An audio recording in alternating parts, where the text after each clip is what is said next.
Hello दोस्तों, आज की वीडियो में हम लोग बात करने वाले हैं बीकॉम कोर्स के बारे में कि इस वीडियो में हम लोग बीकॉम कोर्स के बारे में पूरी जानकारी प्राप्त करेंगे। इस वीडियो में हम लोग जानेंगे कि बीकॉम क्या होता है, बीकॉम कौन कर सकता है, बीकॉम में किस तरीके से आप एडमिशन ले सकते हैं, कौन कौन से आपको सब्जेक्ट पढ़ने होंगे, अगर कोई स्टूडेंट बीकॉम का कोर्स करता है तो उसको कितनी फ़ीस देनी होगी, और अगर आप बीकॉम कर लेते हैं तो आगे क्या कर सकते हैं, बीकॉम करने के फ़ायदे क्या हैं। ये सारी बातें आज की वीडियो में हम लोग जानेंगे। अगर आप भी जानना चाहते हैं तो आप इस वीडियो को पूरा अंत तक ज़रूर देखिएगा। मेरा नाम है अंश पाठक और आप देख रहे हैं यूट्यूब चैनल अंश स्टडी वाला।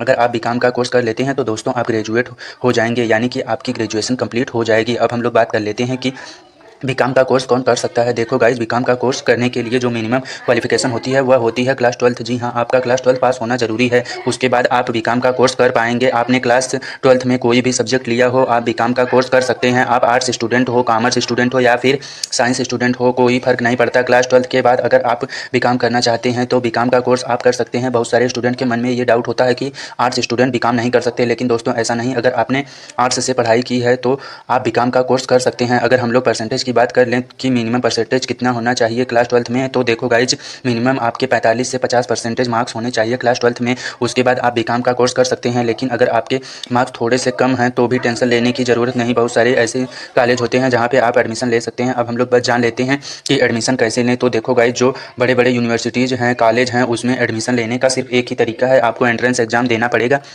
आपको। हाँ, कुछ ऐसे यूनिवर्सिटीज़ कॉलेज हैं जहाँ पे आपको मेरिट बेसिस पे एडमिशन होता है, यानी कि क्लास 12 में अगर आपके परसेंटेज बहुत ज़्यादा अच्छे हैं तो आपका एडमिशन हो जाएगा। लेकिन दोस्तों ज़्यादातर यूनिवर्सिटीज़ हैं वहाँ पे आपको एंट्रेंस एग्ज़ाम देना पड़ेगा। उसी बेसिस पे अगर आपका सिलेक्शन होता है, आपकी रैंक अच्छी आती है, तो आप उस पार्टिकुलर यूनिवर्सिटी में बीकॉम का कोर्स करने के लिए एडमिशन ले सकते हैं। अब हम लोग बात कर लेते हैं फ़ीस कितनी होती है। तो देखो गाइज, फ़ीस बहुत ज़्यादा वेरी करती है, डिपेंड करता है कि कॉलेज कौन सा है, कहाँ पर बड़ा कॉलेज है, नॉर्मल सा कॉलेज है, प्राइवेट है, गवर्नमेंट है। लेकिन फिर भी मैं आपको एक आइडिया दे देता हूँ।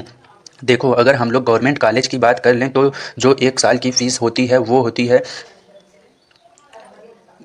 20,000 होती है, 2 से 3,000 गवर्नमेंट कॉलेज की होती है। वहीं पे अगर हम लोग प्राइवेट कॉलेज की बात कर लें तो वहाँ पे 20 से 30,000 हो सकती है 1 साल की, इवन इससे भी ज़्यादा हो सकती है। तो फ़ीस बहुत ज़्यादा वेरी करती है। गवर्नमेंट कॉलेज में फ़ीस ज़्यादा नहीं होती, और अगर आप गवर्नमेंट कॉलेज से करते हैं तो दोस्तों आपका स्कॉलरशिप भी मिल जाती है। आइए अब हम लोग जान लेते हैं कि बीकॉम में कौन कौन से सब्जेक्ट पढ़ने होते हैं। तो देखो गाइज, अगर आप बीकॉम करते हैं हो, जैसे कि मैंने आपको बताया कि 3 साल का कोर्स होता है, तो बीकॉम के फर्स्ट ईयर और सेकंड ईयर में आपको 3-3 सब्जेक्ट पढ़ने होते हैं, और जो फाइनल ईयर होते हैं उसमें दोस्तों आपको सिर्फ 2 सब्जेक्ट पढ़ने होते हैं। ये चीज़ आप ध्यान रखिएगा। और अगर हम लोग सब्जेक्ट की बात करें तो देखो, बीकॉम में आपको बिजनेस स्टडीज़, अकाउंट्स, इकोनॉमिक्स, ये सारे सब्जेक्ट पढ़ने होते हैं। एक और चीज़ आपको ध्यान रखना पड़ेगा, अगर आप बीकॉम का कोर्स कर रहे हैं तो फर्स्ट ईयर या फिर सेकेंड ईयर में आपको एक और एग्ज़ाम देना पड़ेगा जिसको बोलते हैं एनवायरमेंटल साइंस या फिर एनवायरमेंटल स्टडीज़। यह एग्ज़ाम आपको पूरे कोर्स के दौरान एक बार देना पड़ेगा, सभी स्टूडेंट को देना होता है। अगर आप बीकॉम करें तब भी, बीएससी कर सकते हैं,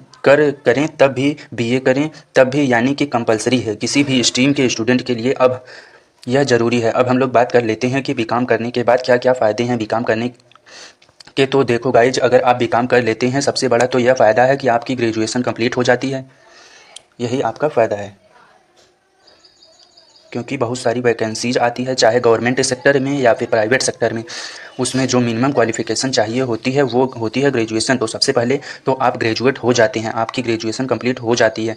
इसके बाद आप चाहो तो आप आगे की और पढ़ाई कर सकते हो। आप चाहे तो एमकॉम कर सकते हो, यानी कि पीजी कर सकते हो। बीकॉम के बाद आप चाहो तो एमबीए कर सकते हो। एमबीए के ऊपर मैंने पूरे डिटेल में वीडियो बनाई है, सब कुछ उसमें बताया है कि सैलरी क्या होगी, कितनी फ़ीस लगेगी। तो वीडियो भी आपको ज़रूर देखिएगा। इसके अलावा अगर आपका इंटरेस्ट गवर्नमेंट जॉब करने के लिए है तो दोस्तों बीकॉम करने के बाद आप किसी भी गवर्नमेंट जॉब की तैयारी कर सकते हैं, जिसके लिए मिनिमम क्वालिफ़िकेशन ग्रेजुएशन चाहिए होती है। जैसे कि आप यूपीएससी की तैयारी कर सकते हैं, आईएएस आईपीएस बन सकते हैं, आप बैंकिंग सेक्टर में जा सकते हैं। इसके अलावा दोस्तों आप पुलिस डिपार्टमेंट को ज्वाइन कर सकते हैं। अगर आपको टीचिंग फील्ड में जाना है तो आप इस सेक्टर में भी जा सकते हैं। कहने का मतलब कि बहुत सारे करियर ऑप्शन आपके लिए खुल जाते हैं। तो आपके ऊपर डिपेंड करता है कि आप किस फील्ड में जाना चाहते हैं। तो आई होप दोस्तों अब आपको बीकॉम के बारे में पूरी जानकारी प्राप्त हो गई होगी। लेकिन फिर भी अगर अगर आपके मन में कोई सवाल है तो कमेंट करके ज़रूर पूछें। और हाँ, आप कमेंट सेक्शन में यह भी बताएं कि आप अभी किस क्लास में हैं। उम्मीद करते हैं कि आपको यह वीडियो पसंद आई होगी। वीडियो पसंद आई हो तो वीडियो को लाइक करके चैनल को ज़रूर से सब्सक्राइब कर दीजिए। मिलते हैं आपसे अगले वीडियो में। Thanks for watching.